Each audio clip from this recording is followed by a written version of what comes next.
შეუძლოა.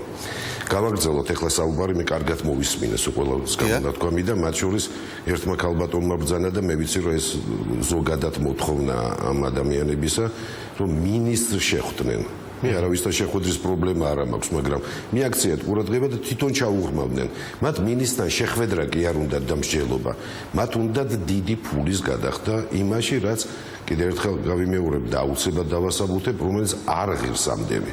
როდესაც ლაპარაკია, რომ თქვა ჩვენ სამლარად რატო უნდა გავყიდოთ მიწა, მაგას მოუბრუნდები და აუცილებლად ახსნი, რომ სამლარზე არ არის საუბარი, მაგრამ რატო უნდა გავყიდოთ მიწა, რითი შეიძლება შეფასდეს საბაზრო ეკონომიკის ქვეყანაში ამა თუ იმ პროდუქციის მიწის თუ შენობის ფასი, ეს უნდა გავარკვიოთ პირველ რიგში. თქვენ რითი შეაფასეთ? აი, ეს უმარტივესია, საერთაშორისო წესია და ლოგიკაც ამაშია მხოლოდ. აიღეთ თქვენ ჟურნალისტებსაც შეგიძლიათ ამის ნახვა საჯარო რეესტრიდან, ბოლო თუ გნებავთ 10 წლის განმავლობაში ამ ადგილებში გაყიდული მიწის ფასი. და თუ გნებავთ შარშანდელი ან დღეს რამდენად გაყიდიან. ყველამ ძალიან კარგად იცის, მათ შორის იმ ადამიანებმა, რომლებიც ესე გამწარებულები არიან დღეს, იმიტომ რომ უნდათ მათი წარმოდგენით უფრო ობიექტური შეფასება. რომ 30-დან მაქსიმუმ სულ რამდენიმე ნაკვეთია მანდ გაყიდული 70 თეთრად.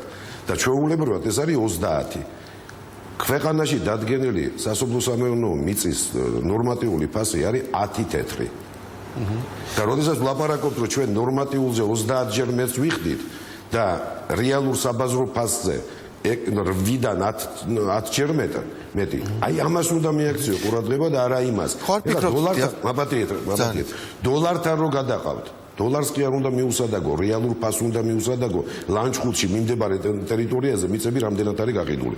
და კიდევ ერთხელ გეუბნებით, ეს არის საშუალოდ 30 თეთრი და იქ რამდენიმე ნაკვეთი შეიძლება იყოს გაყიდული 50 და ერთი შეგვხვდა მხოლოდ, რომელიც 70 თეთრად იყო გაყიდული. მეორე, როდესაც საუბარია, რომ მიწას აგერ ჩვენს მრავალწლიანი ნარგავები გვაქვს ბატონო და ჩვენს ამ მაგაზე უნდა მეკითხოთ. ჩვენ მას აუხსენით ჩვენ ძალიან კარგად. ყველაფრის ფასი ცალკე გადაიხდება. როდესაც ლაპარაკია 3, 4 და 5 ლარზე, ეს არის მიწის თეთრზე, ეს არის კვადრატული მეტრად სარიელი მიწის ფასი. თორე იქ ღობიდან დაწყებული მრავალწლიანი ნარგავები, ერთწლიანი ნარგავები, ის კი არა თავისით მუხარო იყოს ამოსული, ისიც ფასდება. გამომდინარე იქიდან რა სისქისაა დღეს და შეიძლება ავიდეს ფასი სადამდე, თქვათ, აი ზოგიერთ შემთხვევაში. თქვენ ხო დათვლილი გაქვთ, აი ზოგიერთ შემთხვევაში ფასი ადის სადამდე. როდესაც სახლზეა ლაპარაკი, ან ნაგებობაზეა ლაპარაკი, ან ღობეზეა ლაპარაკი, ის ფასდება დღევანდელ პირობებში, როგორ შეიძლება იგივე საშენება. ეს შეიძლება 10,000-ები იყოს. როგორ აღიქვით ის აბატია დავამთავრებ. ამაზე ახლა საუბარი რო არის. მინისტრი დაუთვლის ამ ფულს თუ დეპარტამენტის თავმჯდომარე, მაგას რა პრინციპული მნიშვნელობა აქვს ამიხსენით? და ეს ყველაფერი დათვლილია. იქ მე არ უყურებ, მარტო უსმენდი. არ ვიცი ადგილობრივი ხელისუფლებიდან ვინ საუბრობს. ხო, აი მაგაზე მინდა მეკითხა, რომ აი როგორ შეაფასებთ აი მათ განცხადებას. მათთან შეხვედრა მე მქონდა პირადად და არაერთგზის. არც ერთხელ არ უთქვიათ პირიქით მეთანხმებიან, რომ ეს თანხა აბსოლუტურად ადეკვატურია და ცოტა უფრო მეტია. ეხლა ყველაზე მეტი უნდა გითხრათ, ყველაზე მნიშვნელოვანი, რომელზეც ჟურნალისტებმაც უნდა მიაქციოთ აუცილებლად ყურადღება.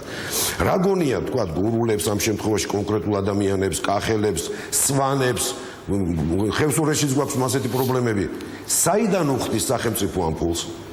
იქნებ კითხოთ ჟურნალისტებმა ყველა დანარჩენ ქართულ საქართველოს მოქალაქეს. უნდათ რომ ამხელა თანხა გადაიხადოს სახელმწიფო მიწაში მათი ჯიბიდან? მე მინდა ერთხელ მაინც გააკეთოთ თქვენ ეკონომიკაში არ გესწავლებათ არაფერი. პატარა მინიშნება, რომ სახელმწიფო ამას იხდის ბიუჯეტიდან.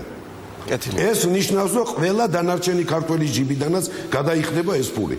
და საიდან მოდის ეს მაპატიოს, მაგრამ აუცილებლად უნდა ვთქვა, ეს დემაგოგია, ეს ამ დემაგოგიას საფუძველი ჩაუყარა საკმაოდ დიდი ხნის წინ მიხეილ სააკაშვილმა. როდესაც პირველად გადაწყდა, რომ უნდა ავტობანი დაწყებულიყო, მოიხაზა თუ არა, მონახაზი გაკეთდა თუ არა, სად უნდა გაიარა გზა, ჩამოაყალიბა სააკაშვილმა მილენიუმ ტრანსი ესეთი ორგანიზაცია, რომელმაც ჩალის ფასად პრაქტიკულად უფასოდ ჩაიგდო ხელში 10 ჰექტარი მიწა იმ სავარაუდო გზაზე, სადაც უნდა გასულიყო ეს გზა და შემდგომ 10-დან 24 ლარამდე ფასად გამოისყიდა სახელმწიფომ. ანუ პირდაპირ გააკეთეს ფული და ეხლა მე ეს მოსახლეობა მელაპარაკება იმ ფასებით, რომელიც არც ერთ მოქალაქეს არ მიუღია.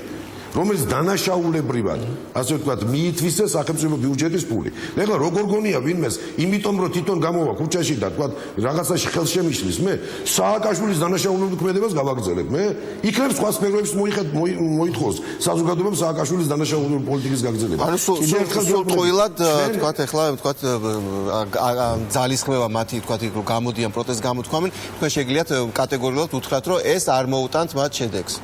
რა საკვირველია, მოგეხსენებათ სახელმწიფო რისთვის არის შექმნილი და საზოგადოებრივი ინტერესის გათვალისწინებით ჩვენ ყველა შემთხვევაში სადაც ვერ ვახცევთ შეთანხმებას იქიდან გამომდინარე რომ შეთავაზება აბსოლუტურად ადეკვატურია და ცოტა მეტიც არის ჩვენ მივდივართ სასამართლოში და დადგენილი წესით საზოგადოებრივი აუცილებლობიდან გამომდინარე საკუთრების ასე ვთქვათ ჩამორთმების წესით ამ იმას რა ქვია საშვილიშვილო საქმეს მაინც მივიყვანთ ბოლომდე ანუ შეიძლება ექსპროპრიაციამდე მივიდეს საქმეც თუ კი გამწვავდა სიტუაცია. ბევრგან მივიდა ბატონო. თვითონ აი ამ სადაც ეხლა თქვენ საპროტესტო აქციას აჩვენებდით.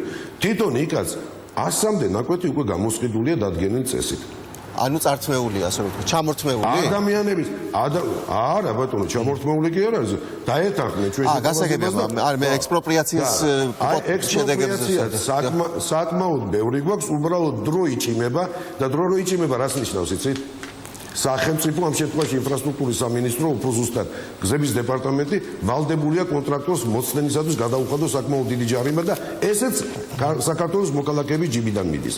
მე მინდა რომ ეს ყველაფერი გაითვალისწინოს მოსახლეობამაც, ადგილობრივი ხელისუფლების იმ წარმომადგენლებას, რომელიც ჩემთან ერთს ლაპარაკობს და მოსახლეობასთან მეორესთან და ჟურნალისტებმაც თქვენ შემოგევლეთ.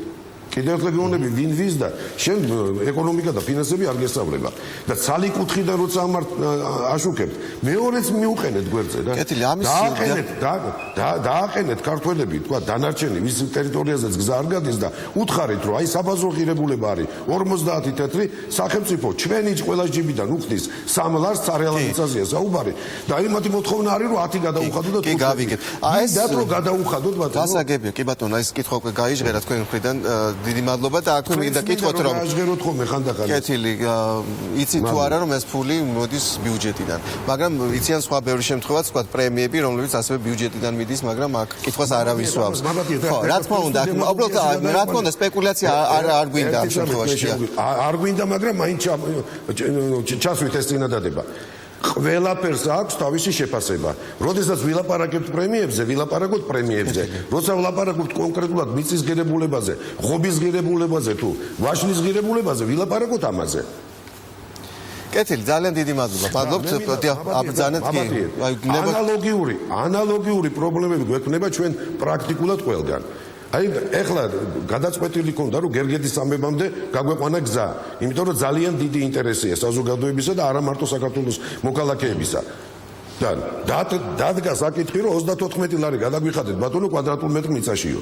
მიიყვანენ საქმეს იქამდე, იმიტომ რომ ეს არ უღირს საქართველოს მოქალაქეებს, ეს არ უღირს საქართველოს ბიუჯეტს. მიიყვანენ იქამდე რომ იმ გზას არ გავაკეთებთ საერთოდ. ეს პრინციპში აწევთ იქ მანქანებით ემსახურებიან ტურისტებს და ნიშნს კი არ მოუგებ არავის ამით. მაგრამ იცოდეთ რომ სახელმწიფოს საზოგადოებას ქვეყანას ყველაფერი უგირს რაღაც ფასად. და მე თუ გერგეთის სამებამდე მისასვლელი გზა მილიონები დამიჯდა, გარდა იმისა რომ გზა უნდა გაკეთდეს თავისთავად. მაშინ და მოვისწრით ცოტა ხანი მანამდე ადამიანების შეიძლება მივა იქამდე, რომ არ შეიძლება მთელი საქართველოს მოსახლეობის ხარჯზე უცებ მოინდომო გამდიდრება. კეთილი, ძალიან დიდი მადლობა.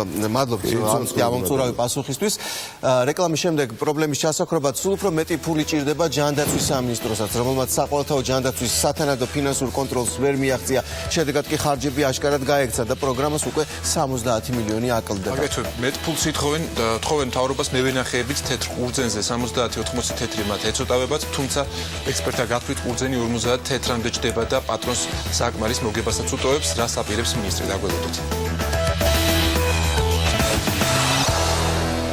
ბიზნეს კურიერს საერთაშორისო ფონდ კურაციოს კვლევით პაციენტების მიმართვა ამბულატორიებს ბოლო 2 წელიწადში 40%-ით